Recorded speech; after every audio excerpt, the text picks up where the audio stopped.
Bawal nga ba talaga mag-send ng sticker habang nagla-live ang isang content creator? Ito yung kadalasan kong nakikita or napapanood habang nagla-live ang isang content creator, lalong-lalo na yung mga content creator na nagsisimula pa lang. Ito ang nakakalungkot dahil ang daming nag-spread ng mga ganitong tutorials na pinagbabawal daw yung pagsisend ng stickers dahil mag-e-end daw yung live nila. Ito po ay sobrang mali dahil hindi po pinagbabawal ang pagsisend or pagko-comment ng sticker sa isang live.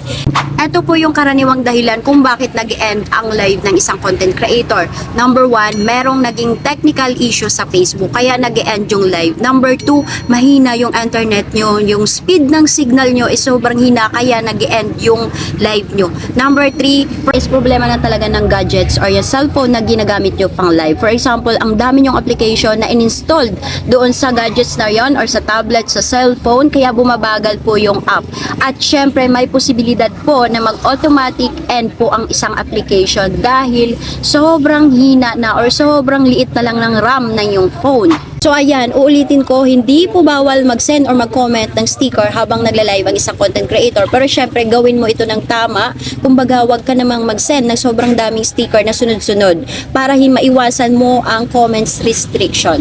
Yun lang, sana nakatulong at huwag mong kalimutang mag-share, mag-like, mag-follow para updated ka sa next video na aking gagawin. Bye-bye!